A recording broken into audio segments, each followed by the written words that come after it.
तस्मै श्रीगुरवे नमः। नमो महावदन्याय कृष्णप्रेमप्रदायते कृष्णाय कृष्णचैतन्य नामने गौरतिसे नमः।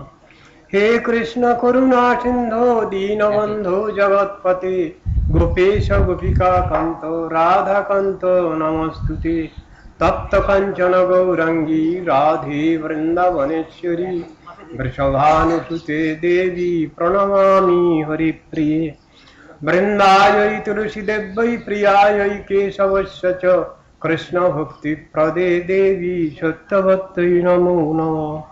नारायणं नमस्कृत्य नरं चैव नरोत्तमं देवीं सरस्वतीं व्यासं ततो जयमुदीरयेत्। वाञ्छाकल्पतरुभ्यश्च कृपा सिन्धुभ्यैव च पतितानां पावनेभ्यो वैष्णवेभ्यो नमो नमः। हरे कृष्ण कृष्ण कृष्ण हरे हरे हरे राम राम राम हरे हरे।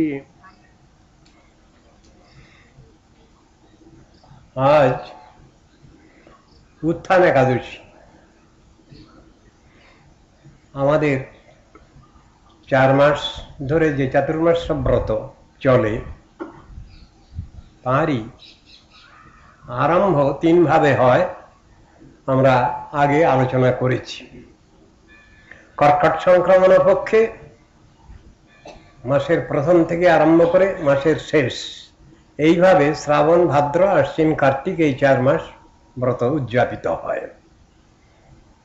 দ্বিতীয় নিয়ম আছে দ্বাদশী থেকে দ্বাদশী। তৃতীয় নিয়ম পূর্ণিমা থেকে পূর্ণিমা। যারা একাদশী থেকে দ্বাদশী থেকে যারা ব্রত আরম্ভ করেন আগামীকাল তাদের ব্রত সমাপ্ত হবে। আমাদের গৌড়ীয় মঠের সাধারণ এতে নিয়ম অনুসারে পূর্ণিমা থেকে পূর্ণিমাই আমরা করি ব্রত উদযাপন। সেই হিসাবে আমাদের পূর্ণিমাতেই এটা শেষ হবে। একাদশী থেকে একাদশী যারা দ্বাদশী থেকে দ্বাদশী যারা আরম্ভ করছেন তাদেরও কিছু নিয়ম আছে।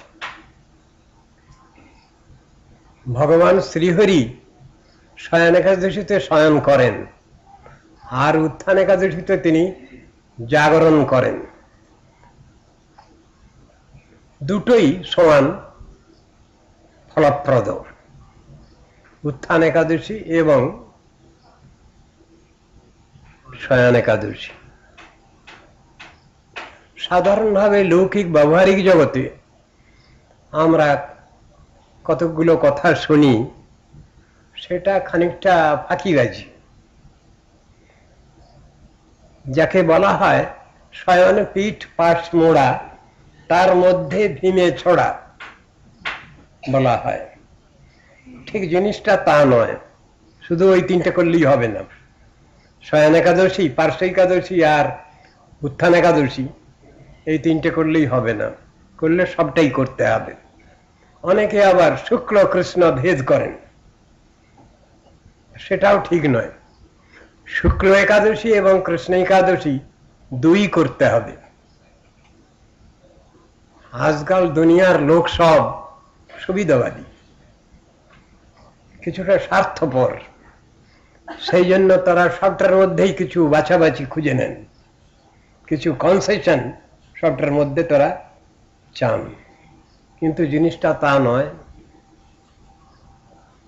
একাদশীতে যখন উত্থান একাদশী শয়ন একাদশীতে ব্রত যেখানে আরম্ভ হচ্ছে হরিভক্তি বিলাসে সেখানে বলা আছে যস্মিন দিনে সতী সব করেন। আর শয়ন একাদশী থেকে যারা ব্রত আরম্ভ করবেন তাদের সম্বন্ধে বলা আছে। শ্লোকটা মনে পড়ছে না।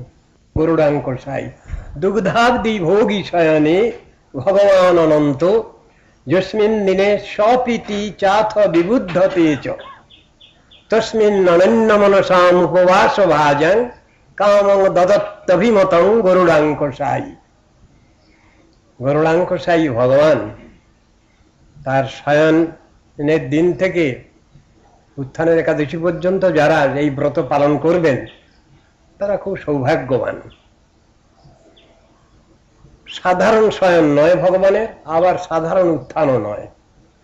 যেমন ভগবানের বেলায় বলা আছে তার প্রাকৃত জন্ম মৃত্যু নাই, ঠিক সেই রকম এখানেও বলছেন যস্মিন দিনে সপিতি চাথ বিবুদ্ধতে চ।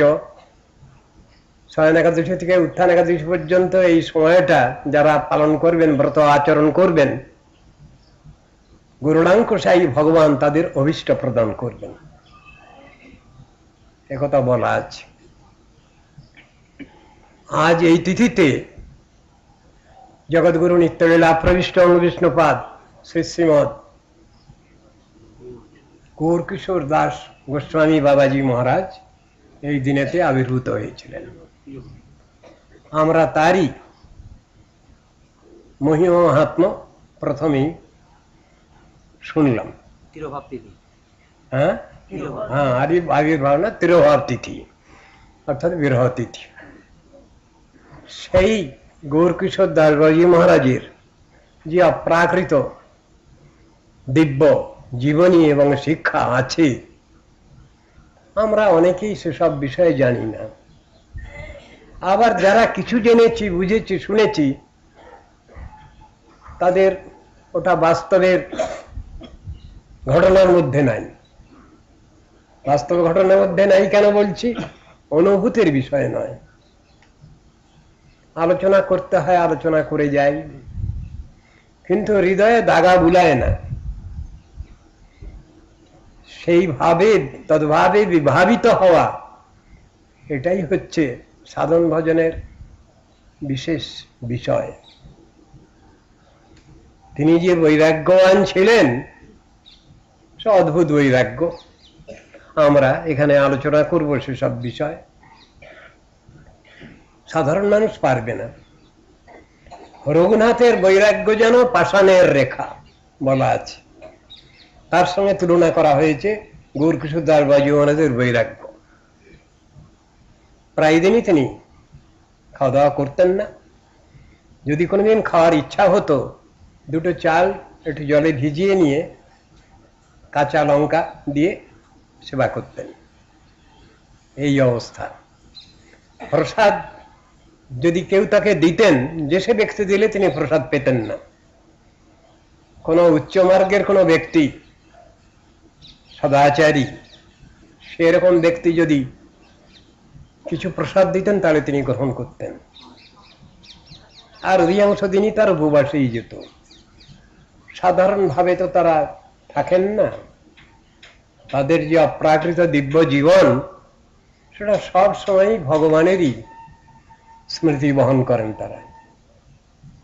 সুতরাং আমাদের মতো খাওয়া দাওয়ার ব্যাপারগুলো ছিল না। ইচ্ছানুযায়ী তাদের জীবন ধারণ। এখানে যে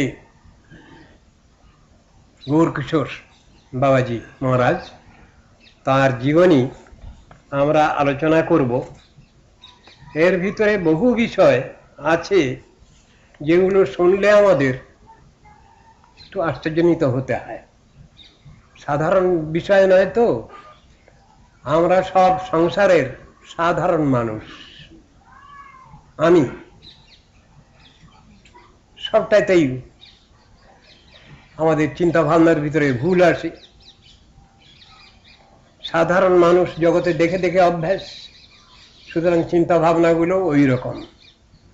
কিন্তু এই সংসারেই যে বিশেষ বিশেষ সাধু মহাপুরুষগণ বসে আছেন, নিত্য সিদ্ধ নিত্য মুক্ত মহাত্মাগণ বসে আছেন, তাদের তো আমরা চিনি না।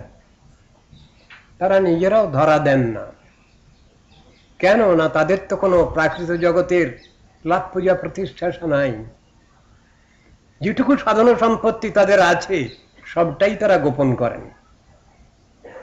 কিন্তু প্রকাশ যে করেন না তারা এমন নয়। এমন ব্যক্তি আছেন যার কাছে তিনি ধরা দেন বা তারা ধরা দেন, এমন ব্যাপারও আছে।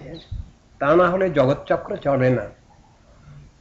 যদি সাধু মহাপুরুষ নিত্যসিদ্ধ নিত্যমুক্ত মহাত্মা যদি এই জগতে না থাকেন তাহলে জগৎচক্র চলবে না। সেই জন্য ভগবান ও ব্যবস্থা রেখে দিয়েছেন আমাদের জন্য। শ্রী গৌর কিশোর দাস গোস্বামী বাবাজি মহারাজ প্রকৃত গুরু ও শিষ্য দিয়ে আরম্ভ হল। নিষ্কিঞ্চন বৈষ্ণব জগতের সম্রাট ওম বিষ্ণুপাদ শ্রী শ্রীল গৌর কিশোর দাস গোস্বামী প্রভুর অতিমর্ত অননুকরণীয় অনবদ্য চিন্ময় চরিত কথা আমরা এখানে আলোচনা করতে চাই। শ্রীল গৌর কিশোর প্রেষ্ঠ ওম বিষ্ণুপাদ শ্রীল ভক্তি সিদ্ধান্ত সরস্বতী গোস্বামী প্রভুপাদের বাণী ও সাহিত্য থেকে শ্রবণ করবার আমাদের পূর্বে কিছু সুযোগ হয়েছে, সেইটাই এখানে আলোচনার বিষয় আছে। জগৎগুরু শ্রীল ভক্তি সিদ্ধান্ত সরস্বতী প্রভুপাদ তাঁর সজ্জন্তোষণী পত্রিকায় ঊনবিংশ খণ্ডের পঞ্চম ষষ্ঠ সংখ্যায় বঙ্গাব্দ 1323 সালে আমার প্রভুর কথা নামে একটা প্রবন্ধে গৌরকিশোর প্রভুর অতিমর্ত চরিত প্রসঙ্গ তিনি আলোচনা করেছেন। সরস্বতী প্রভুপাদ সাধারণ আধ্যাত্মিক সাহিত্যিক বা লেখক যেমন ভাবে মহাপুরুষ বা নিজ গুরু ও আচার্যের চরিত ব্যক্ত করেন, শ্রীল সরস্বতী ঠাকুরের বর্ণন প্রণালী তার থেকে একটা অদ্ভুত অদ্বিতীয় বৈশিষ্ট্য ও স্বতন্ত্রতা সংরক্ষণ করেছে। শ্রী গুরু অতিমর্ত মহাপুরুষের চরিতের সম্মুখে অভিগমনের পথ তিনি প্রদর্শন করেছেন। গুরুতত্ত্ব কিভাবে বর্ণনা করতে হবে সেটা তিনি ওই প্রবন্ধের মধ্যে দেখিয়েছেন। আমরা কিরূপ সম্ভোগমত্তদৃত্ত আধ্যাত্মিকতা চিত্তবৃত্তি নিয়ে গুরু ও মহাপুরুষগণের নিকট গমন করবার অভিনয় করি তা বিশ্লেষণ করে দেখাবার জন্য তিনি তার ওই প্রবন্ধে তার নিজস্ব বক্তব্য প্রকাশ করেছেন। তিনি মানে সরস্বতী প্রভুপাদ তার গুরুদেব সম্বন্ধে অর্থাৎ এই গৌরকিশোর দাস বাবাজি মহারাজ সম্বন্ধে লিখেছেন। আমার অভাব পূরণের জন্য আব্রহ্মস্তম্ভ অনেক বিষয় হস্তগত করতে আমি ব্যস্ত ছিলাম। সব দৈন্য মনে করতাম বিষয় পাইলেই আমার অভাব পূরণ হবে। প্রভুপাদ বলছেন অনেক সময় অনেক দুর্লভ বিষয় লাভ করলাম কিন্তু আমার অভাব দূর হলো না। জগতে অনেক মহৎ চরিত্র ব্যক্তি পেলাম কিন্তু তাদিগের নানা অভাব দেখে তাদের সম্মান দিতে পারলাম। অভাব অভাব অভাবের রাজ্যে বাস করছি তো আমরা। এখানে দুর্দিনে আমার শোচনীয় অবস্থা দেখে পরম কারুণিক শ্রী গৌর সুন্দর তদীয় প্রিয়তমদ্বয়কে আমার প্রতি প্রসন্ন হওয়ার অনুমতি করলেন। প্রিয়তম দয় মানে ভক্তি বিনোদ ঠাকুর এবং গৌরকিশোর প্রভু দুইজন। আমি পার্থিব অহংকারে প্রমত্ত হয়ে জড়িয়ে আত্মশ্লাঘা করতে করতে নিজ মঙ্গল হারিয়ে ফেলেছিলাম, কিন্তু প্রাক্তন সুকৃতি প্রভাবে আমার মঙ্গলময় শুভাকাঙ্ক্ষী রূপে শ্রী ঠাকুর ভক্তি বিনোদকে আমি পেয়েছিলাম। তারই নিকটে আমার প্রভু অনেক সময় শুভাগমন করতেন। ওর প্রভু মানে গৌরকিশোর প্রভু, এবং অনেক সময় তার নিকট থাকতেন। শ্রীমৎ ভক্তি বিনোদ ঠাকুর দয়া পরবশ হয়ে আমার প্রভুকে আমাকে দেখিয়ে দেন, চিনিয়ে দেন। প্রভুকে দেখা অবধি আমার পার্থিব অহংকার হ্রাস পেতে থাকলো। ওর খুব অহংকার ছিল, সেই অহংকার কমতে থাকলো। এটা শ্রবণ করে গুরুবর্গের অপ্রাকৃত দৈন্য শ্রবণ করে আমরা যেন ভুল না বুঝি সেটা আমাদের লক্ষ্য রাখতে হবে। এটা গুরুবর্গের অপ্রাকৃত দৈন্য। আমার অহংকার প্রকাশ হ্রাস পেতে থাকলো। আমি জানতাম নরাকার ধারণ করে সকলেই আমার ন্যায় অদম, কিন্তু আমার প্রভুর অলৌকিক চরিত্র পর্যবেক্ষণ করে আমি ক্রমশ জানতে পারলাম যে আদর্শ বৈষ্ণব ইহ জগতে থাকতে পারেন, আছেন। ওর গুরুকে দেখে উনি ঠিক করছেন প্রভুপাদ। বহিরঙ্গ ও অন্তরঙ্গ পরিচয়। ওম বিষ্ণুপাদ শ্রীল গৌরকিশোর দাস গোস্বামী মহারাজ ফরিদপুর জেলার অন্তর্গত টেপাখোলা নামক স্থানের নিকট পদ্মা নদীর তীরে বাগজান নামক গ্রামে ন্যূনাধিক 100, এখানে আরো বেশি হবে, 150 বছর পূর্বে কোন বৈশ্য কুলে আবির্ভূত হয়েছিলেন। তার পিতৃদত্ত নাম ছিল বংশী দাস। গৌরকিশোর দাস বাবাজি মহারাজের আগেকার নাম ছিল বংশী দাস। ইনি মাতা পিতার চেষ্টায় বাল্যকালেই দ্বার পরিগ্রহ করে 29 বর্ষ বয়স পর্যন্ত গৃহে বাস করেছিলেন। গৃহস্থাশ্রমে অবস্থানকালে শস্যের দালালি ব্যবসা করতেন। প্রাথমিক জীবনে পত্নী বিয়োগের পর ওই ব্যবসা পরিত্যাগ করে বৈষ্ণব সার্বভৌম ওম বিষ্ণুপাদ শ্রীল জগন্নাথ দাস বাবাজি মহারাজের বেশ শিষ্য শ্রীমৎ ভাগবত দাস বাবাজি মহাশয়ের নিকট থেকে তিনি কৌপিন গ্রহণ করেন। বেশ গ্রহণের পর প্রায় 30 বৎসর কাল শ্রী ব্রজমণ্ডলের বিভিন্ন গ্রামে বাস করে নিরন্তর কৃষ্ণ ভজন করেন। মধ্যে মধ্যে তিনি উত্তর ভারতের ও গৌড়মণ্ডলের তীর্থসমূহ পরিভ্রমণ করেছেন। শ্রীক্ষেত্রে শ্রী স্বরূপ দাস বাবাজির সহিত, কালনায় শ্রী ভগবান দাস বাবাজির সহিত এবং কুলিয়ায় শ্রী চৈতন্য দাস বাবাজির সঙ্গে তার সাক্ষাৎকার হয়। এতদ ব্যতীত ব্রজমণ্ডলের মহাপুরুষ ও ভজনানন্দী নামে পরিচিত তদানীন্তন সকল প্রসিদ্ধ ব্যক্তির সহিতই তার বিশেষ পরিচয় ছিল। গৌরকিশোর দাস বাবাজি মহারাজের পরিচয় থাকলেও তিনি কারো কোনো প্রকার প্রচ্ছন্ন বিষয় চেষ্টাকে বিন্দু মাত্র অনুমোদন করেন নাই। স্বয়ং অন্তরে সম্পূর্ণভাবে পৃথক ও ওই সকল সঙ্গবর্জিত হয়ে একাকী শুদ্ধ ভজনেই নিবিষ্ট থাকতেন। সকলে তার কাছে আসতো, তিনি কার সঙ্গে মিশতেন না। যে বৎসর শ্রীমান মহাপ্রভু শ্রীধাম মায়াপুর যোগপীঠে প্রকাশিত হন, সেই বৎসর অর্থাৎ 1300 বঙ্গাব্দের ফাল্গুন মাসে শ্রীল গৌরকিশোর শ্রীল জগন্নাথ দাস বাবাজি মহারাজের আদেশানুসারে ব্রজমণ্ডল থেকে গৌড়মণ্ডলে আগমন করেন। তদবধি অপ্রকাটকাল পর্যন্ত নবদ্বীপের বিভিন্ন পল্লীতে অভিন্ন ব্রজমণ্ডল বিচারে তিনি বাস করতেন। তিনি ধামবাসী দর্শনে গৃহস্থের গৃহ থেকে শুষ্ক দ্রব্যসমূহ ভিক্ষা করে স্বহস্তে ভগবানের নৈবেদ্য প্রস্তুত করতেন। কখনো পথ থেকে শুকনো কাঠ সংগ্রহ করে তদ্বারাই রন্ধন কার্য সমাধা করতেন। গ্রহণ আদি উপলক্ষে যে সকল ব্যবহৃত মৃৎভাণ্ড লোকে রাস্তায় ফেলে দিত, তিনি সেই সকল গঙ্গা জলে ধৌত করে তাতেই পাকাদি কার্য নির্বাহ করতেন। অন্ত্যেষ্টি ক্রিয়ার জন্য গঙ্গা তীরে আনিত শবের বস্ত্রাদি যাহা গঙ্গা গর্ভে নিক্ষিপ্ত হতো, তা গঙ্গা জলে ধৌত করে তদ্বারা আচ্ছাদনের কার্য সমাধা করতেন। সর্বতোভাবে পরাপেক্ষা রহিত হয়ে অপরের পরিত্যক্ত ও অপ্রয়োজনীয় বস্তুর দ্বারাই তিনি স্বীয় ব্যবহারিক কার্যসমূহ নির্বাহ করতেন। এই হলো তার বৈরাগ্য।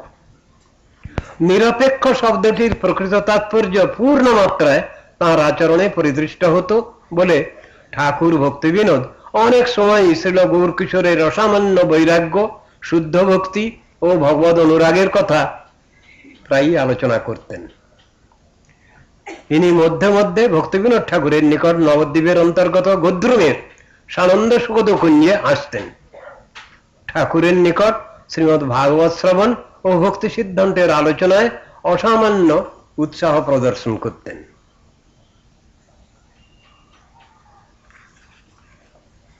তাঁর গলদেশে তুলসী মালিকা, হস্তে নির্বন্ধিত নাম সংখ্যার জন্য তুলসীর মালা এবং শ্রীল নরোত্তম ঠাকুর মহাশয়ের প্রার্থনা ও প্রেম ভক্তি চন্দ্রিকা প্রভৃতি বঙ্গভাষায় লিখিত কয়েকখানি গ্রন্থ তার যথা সর্বস্ব ছিল। পুঁজিপাঠান। আবার কোন কোন সময় তার গলদেশে কোনো মালা নেই, হস্তে সংখ্যা করবা তুলসী মালার পরিবর্তে ছিন্ন বস্ত্র গ্রন্থির মালা, উন্মুক্ত কৌপিন, দিগম্বর, হেতুরহিত বিতৃষ্ণা ও কর্কশ বাক্য প্রভৃতি অনেক অনেক দৃশ্য তার মধ্যে দেখা যেত। অনুস্বার বিসর্গের পাণ্ডিত্যে বাহ্য অধিকার না থাকলেও শাস্ত্রের সমস্ত তাৎপর্য ও সিদ্ধান্ত তাঁর হৃদয়ে ও বাস্তব আচরণে দীপ্যমান ছিল। এমনি সাধারণভাবে তিনি অকথা জানতেন না, কিন্তু ভাগবতের শ্লোক ব্যাখ্যা করতেন। কেহ কোনোদিন তার পরিচর্যা করবার অবকাশ পাননি। তিনি কারো কোনো প্রকার সেবা গ্রহণ করতে প্রস্তুত ছিলেন না। তার অকৃত্রিম অতিমর্ত বৈরাগ্যের আদর্শ দর্শন করলে শ্রীল রঘুনাথ দাস গোস্বামী প্রভুর কথাই আমাদের স্মরণ হতো। কৃষ্ণেতর বিষয়ে বৈরাগ্য তাকে আশ্রয় রূপে পাইয়া ধন্য হইয়াছিল। তার পাদপদ্মের পশ্চাতে সর্বজ্ঞতা প্রভৃতি বিভূতি অনুক্ষণ সেবা করবার জন্য কৃতাঞ্জলি হয়ে অবস্থান করত। তিনি সকল কপট ব্যক্তির হৃদয়ের কথা বলে দিতে পারতেন। বহু দূরে অবস্থিত হয়েও কোথায় কোন সময়ে কোন কপট ব্যক্তি হরিসেবা ও হরিকার্যের নামে ভোগকার্যে রত আছে তা তিনি পুঙ্খানুপুঙ্খ রূপে অন্তর্যামী সূত্রে জানিয়ে দিয়ে সকলকেই কপটতার হস্ত থেকে রক্ষা পাওয়ার সুযোগ দিতেন। এও এক মহাজনের চরিত্রে অদ্ভুত শিক্ষার বিষয়, যেটা সাধারণভাবে হয় না, কিন্তু তিনি এটা করতেন। কিন্তু এই সর্বজ্ঞতা তার শ্রীপাদ পদ্মের পরম মহত্ব নয়। তিনি জগতে কৃষ্ণ ভজনের যে সর্বোত্তম আদর্শ ও কৃষ্ণ প্রেমার যে বিপ্রলম্ব মূর্তি প্রকাশিত করেছিলেন, তাই তার শ্রীপাদ পদ্মের নিত্য শোভা বিস্তার করেছে। বঞ্চক বৈষ্ণব, বৈষ্ণব বঞ্চক হন নাকি?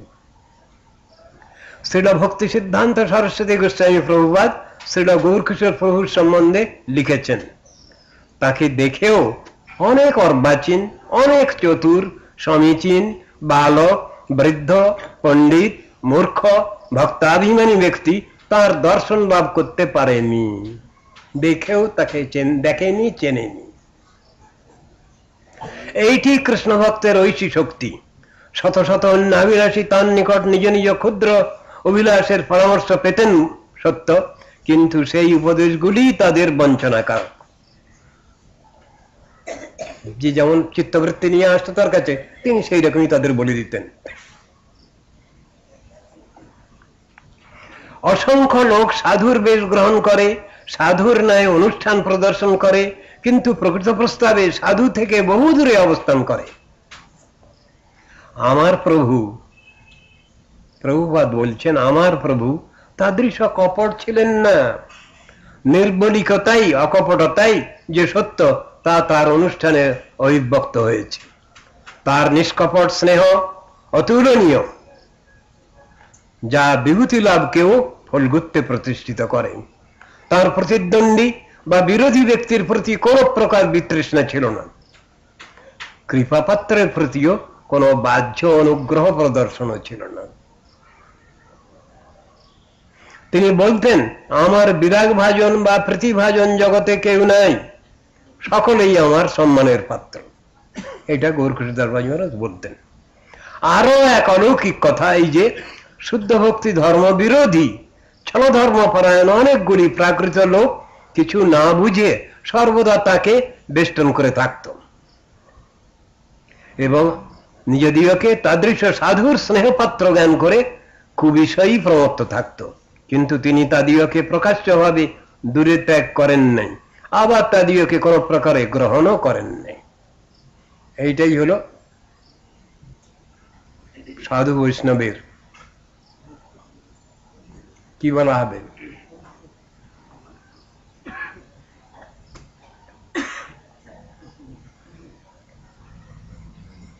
সানন্দ সুগত কুঞ্জে।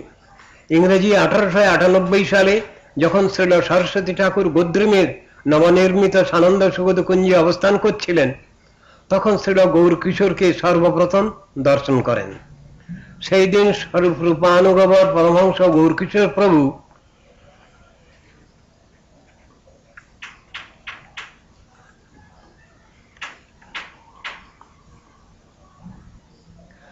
শ্রী বার্ষভানবী দেবীর উদ্দেশ্যে অত্যন্ত দৈন্য জ্ঞাপন করে কাতর স্বরে গান করতে করতে সানন্দ সুগত কুঞ্জে উপস্থিত হলেন।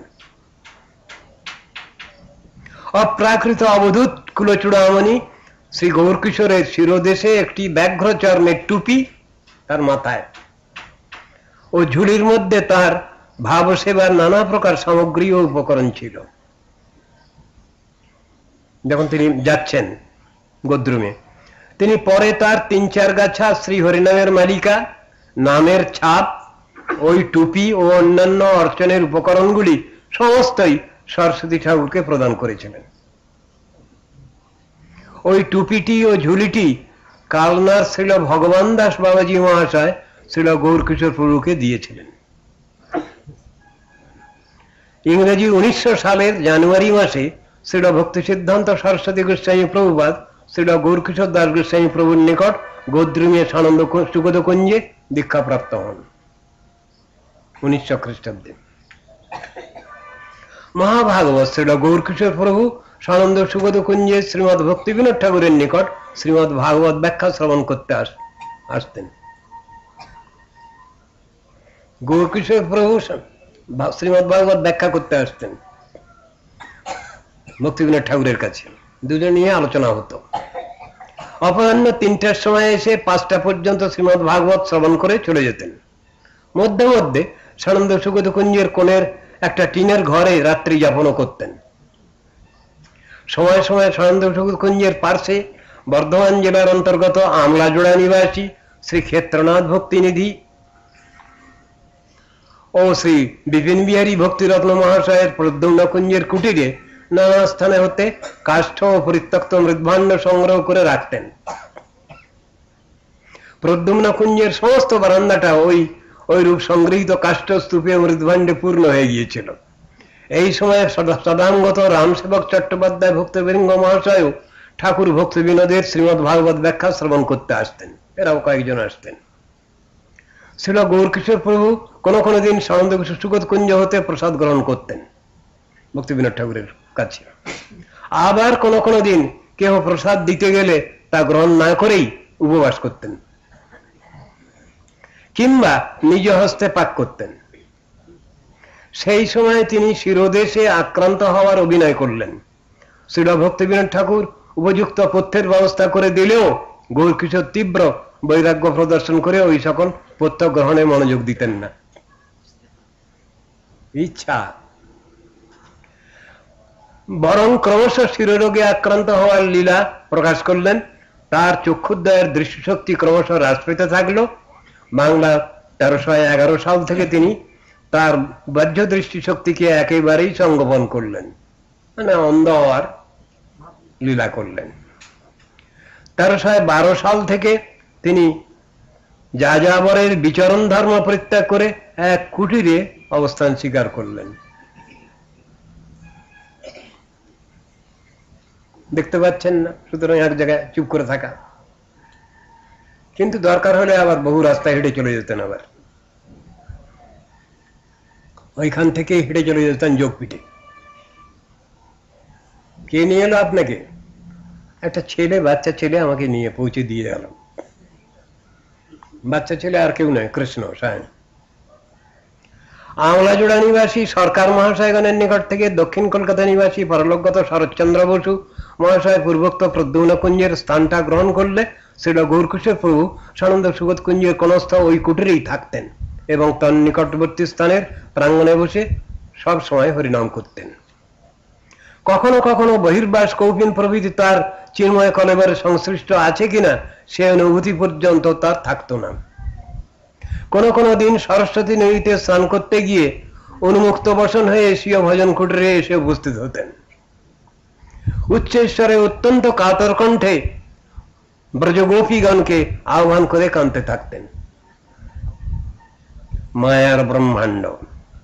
শ্রীল গৌরকিশোর প্রভু যখন দৃষ্টিশক্তিহীনতার অভিনয় করছিলেন তখন ভক্তি সিদ্ধান্ত সরস্বতী ঠাকুর শ্রী গুরুপাদ পদ্মকে কলকাতায় নিয়ে গিয়ে চিকিৎসা করাবার জন্য প্রার্থনা জানালেন।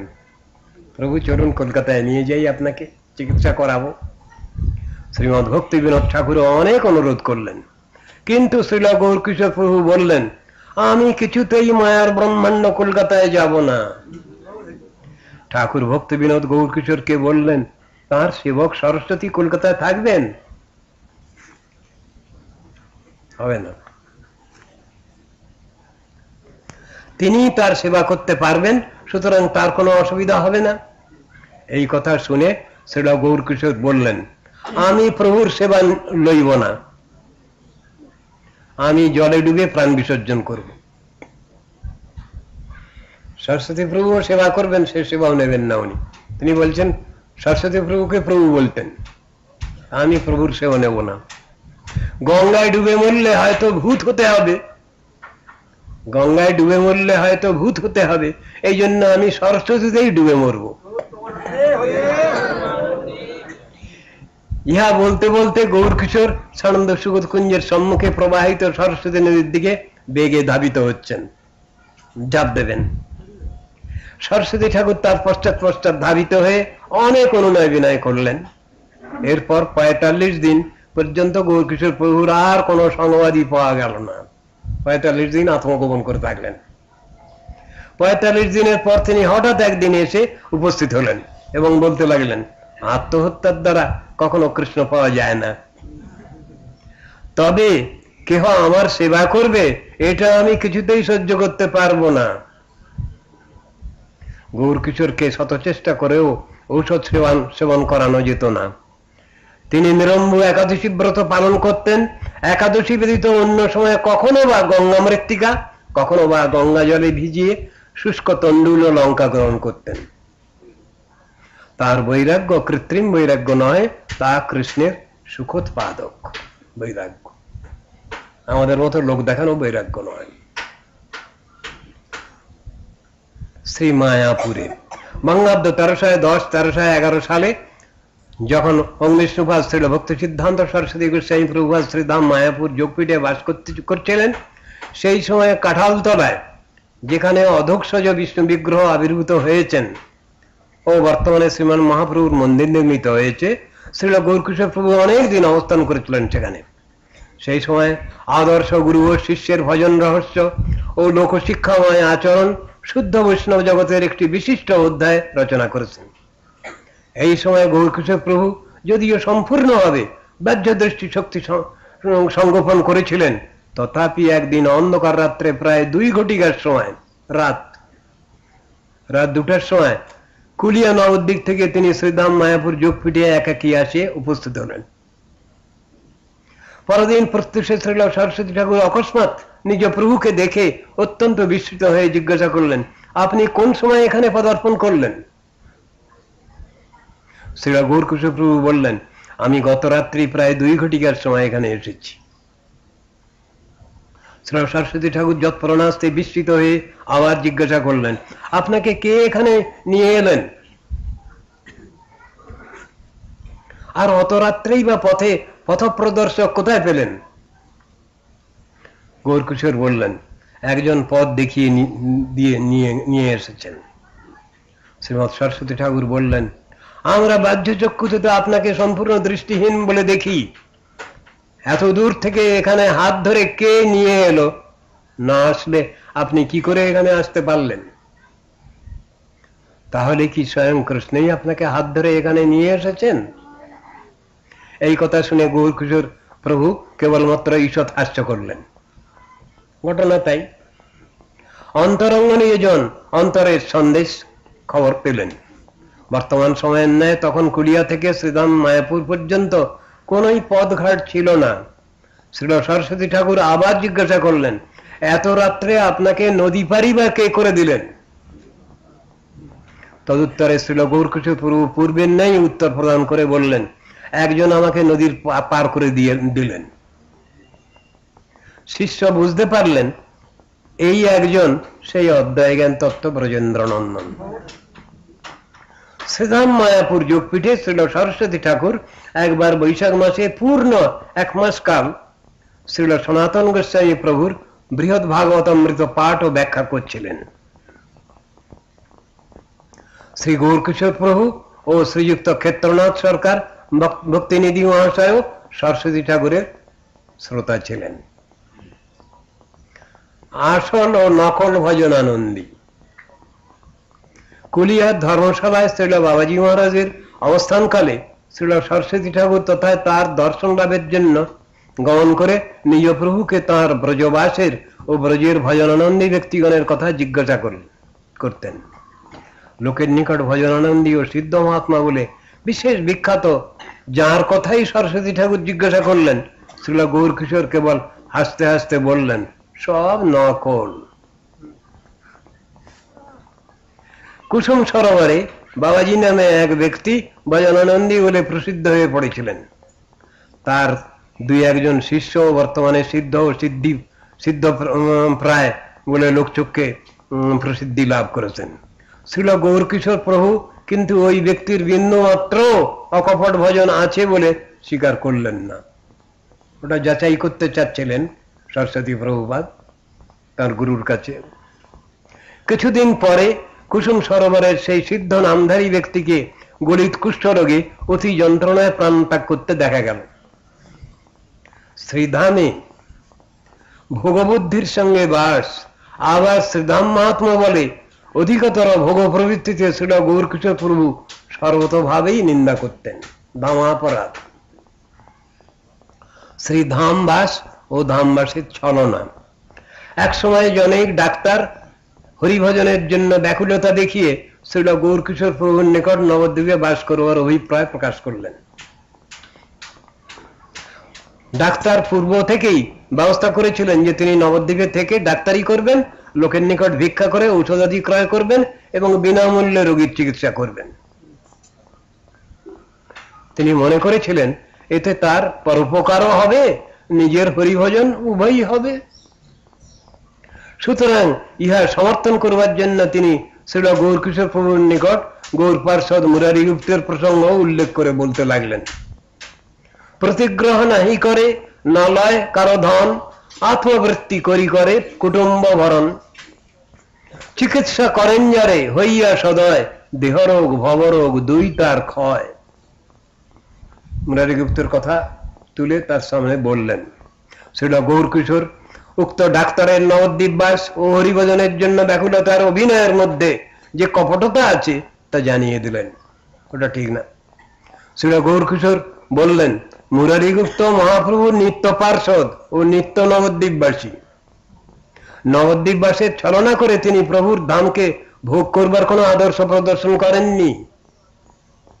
তিনি নবদ্বীপে কোনো ভজন মন্দির বা ঠাকুর মন্দিরের ব্যবসায় পেতে কুটুম্ব ভরণ, নিজ উদর ভরণ ও হরিভজনের ছলনার আদর্শ প্রদর্শন করেননি।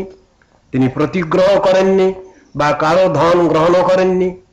তিনি সাক্ষাৎ অপ্রাকৃত গৌরপ্রেমের ভান্ডার, তাঁর কৃপায় গৌরপ্রেম লাভ হয়। তিনি কৃপা করে যাকে চিকিৎসা করেন তাঁর সকল প্রকার রোগ চিরতরে বিনষ্ট হয়ে শ্রীমান মহাপ্রভুতে অকপট প্রীতি লাভ হয়। তাঁর চরিত্রের অনুকরণ না করে, তার চরিত্রের অনুসরণ না করে, তার আদর্শকে বিকৃত করে অনুকরণ ও তদ্বারা ভজনের নামে ভোগ চেষ্টা করলে অনন্তকাল ভবরোগে দুঃখই পেতে হবে। ওই ডাক্তারকে বলে দিলেন, আপনি ভবরোগের রোগী, কি করে অপরের রোগ সারাবেন? ডাক্তারবাবুকে বলছেন, আগে কেঁদে কেঁদে অকপটে মুরারি গুপ্তের নিকট কৃপা প্রার্থনা করুন, তারপর প্রকৃত পরোপকার কি তা বুঝতে পারবেন। শ্রীমান মহাপ্রভু একমাত্র হরিনাম করবার অকপট বুদ্ধি ব্যতীত অন্যান্য বুদ্ধিকে কুবুদ্ধি বলেই বলেছেন। আপনি ওই প্রকার কুবুদ্ধি ছেড়ে শ্রবণ কীর্তন করুন।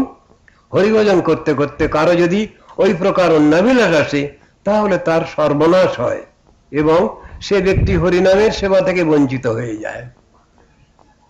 বিনামূল্যে রোগীর চিকিৎসা করবার জড় প্রতিষ্ঠা সংগ্রহ ও চিন্ময় নবদ্বীপে বাস, এই দুটি একসঙ্গে হয় না। কর্মী কখনো চিন্ময় নবদ্বীপে বাস করতে পারে না।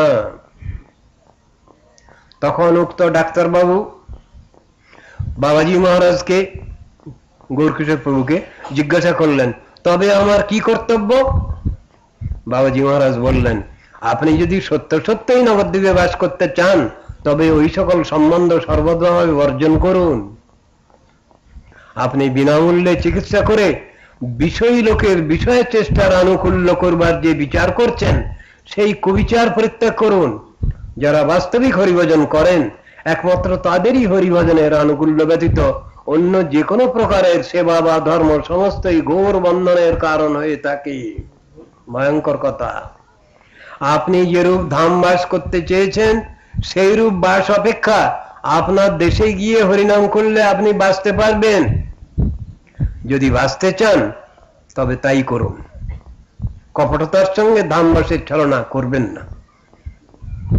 সোজা কথা। এক সময় একজন নবীন কৌপিনধারী গৌরকিশোর প্রভুর নিকট কয়েকদিন যাতায়াত করবার পর কুলিয়া নবদ্বীপের কোন ভূম্যধিকারিণী রানীর স্টেটের কর্মচারীর নিকট থেকে 5 কাঠা জমি সংগ্রহ করলেন। এটা শুনে সেটা গৌরকিশোর প্রভু বললেন, শ্রী নবদ্বীপ ধাম অপ্রাকৃত, এখানে প্রাকৃত ভূম্যধিকারীগণ কি রূপে ভূমি প্রাপ্ত হলেন যে তার থেকে তারা উক্ত কৌপিনধারীকে 5 কাঠা জমি দিতে সমর্থ হলেন? বিনিময়ে এই ব্রহ্মাণ্ডের সমস্ত রত্নরাজি প্রদান করলেও অপ্রাকৃত নবদ্বীপের একটি বালুকণার মূল্যেরও তুল্য হবে না। অতএব কোন জমিদার এত মূল্য কোথায় পাবেন যে তিনি নবদ্বীপের ভূমি বিলি করবার অধিকার পেলেন? আর উক্ত কৌপিনধারীরই বা কত ভজন বল আছে যে তিনি তার ভজন মুদ্রার বিনিময়ে নবদ্বীপের এত জমি সংগ্রহ করতে সমর্থ হলেন? নবদ্বীপ ধামে ওইরূপ প্রাকৃত বুদ্ধি থাকলে ধামবাস কখনোই হয় না, হওয়া দূরে থাকুক অপরাধী হবে। অপ্রাকৃত তত্ত্ব নবদ্বীপে যে প্রাকৃত জ্ঞান করে তাকে তো প্রকৃত বৈষ্ণবগণ প্রাকৃত সহজিয়া বলেই নির্দেশ করেন। এই প্রাকৃত সহজিয়া শব্দটা গৌরকিশোর প্রভুর মুখেও এসেছে। কপটতা ও ভজন। একদিন জমিদার, পণ্ডিত, ব্রাহ্মণ ও বিশেষ ভক্ত বলে পরিচিত পশ্চিমবঙ্গ দেশবাসী এক ব্যক্তি তার এক বন্ধুর সঙ্গে সেটা গৌরকিশোর প্রভুকে দর্শন করতে এলেন। ওই জমিদার ভক্তটি সর্বদাই ভাবে এমন আদিষ্ট থাকবার অভিনয় করতেন যে একজন তাকে না ধরলে তিনি কিছুতেই চলতে পারতেন না। উক্ত জমিদার ভক্তটি তার বন্ধুর সঙ্গে বন্ধুর স্কন্ধে হস্ত স্থাপন করে কম্পিত কলেবরে শ্রীল গৌরকিশোর প্রভুর নিকট এসে উপস্থিত হলেন। তথায় বাবাজি মহারাজের নিকট যে সকল লোক বসেছিলেন তাদের মধ্যে 2-1 ব্যক্তি ওই জমিদার ভক্তটিকে চিনতেন এবং তারা ওই জমিদারটিকে পরম ভক্ত বলেই জানতেন। তারা অত্যন্ত সম্ভ্রমের সঙ্গে উক্ত জমিদারকে অভ্যর্থনা করে বসাবার স্থান প্রদান করলেন। বাবাজি মহারাজ লোচনের নিকট সম্পূর্ণই দৃষ্টিহীনের অভিনয় করছেন। তিনি তথায় সমুপস্থিত সকলেরই আদর অভ্যর্থনা সূচক কলরব শুনে জিজ্ঞাসা করলেন, কে এসেছেন? জমিদারের সঙ্গী বন্ধুটি সমস্ত পরিচয় প্রদান করে জমিদারের পাণ্ডিত্য, ভক্তি ও অজস্র অর্থ থাকা সত্ত্বেও বিষয়ে অনাসক্তি প্রভৃতি মাহাত্ম্য কীর্তন করতে লাগলেন এবং প্রসঙ্গক্রমে আরো বললেন যে এখন থেকে মাত্র 1 পক্ষকাল পূর্বে উক্ত জমিদারের বাড়িতে একটা ডাকাতি হয়ে গিয়েছে, তাতে তার 45,000 টাকা লুণ্ঠিত হয়েছে, কিন্তু ভক্তপুঙ্গব সেই সকল বিপদ অগ্রাহ্য করেও বাবাজি মহারাজের দর্শন পাওয়ার নিমিত্ত আগমন করেছেন। আরো বললেন, আমি তার বন্ধু, তিনি অন্য বিষয়ের সঙ্গ পরিত্যাগ করে কেবল আমাকে মাত্র সঙ্গী করেছেন। আপনার সঙ্গে আলাপ হলেই আপনি তার মাহাত্ম্য বুঝতে পারবেন। ইনি চৈতন্য চরিতামৃতের গৌর রামানন্দ সংবাদের কোন সিদ্ধান্ত জানবার জন্য আমাকে প্রশ্ন করেছিলেন। তদুত্তরে আমি বললাম, একমাত্র ছিল গৌরকিশোর দাস বাবাজি মহারাজ ব্যতীত আপনাকে আর কেহই এই সিদ্ধান্ত বুঝিয়ে দিতে পারবেন না। অন্যান্য যাবতীয় পণ্ডিতের সঙ্গে আমারও এই জমিদার বাবুর আলাপ আছে সত্য, কিন্তু তারা এই প্রশ্নের মীমাংসা করতে পারবেন না, একমাত্র আপনিই পারবেন।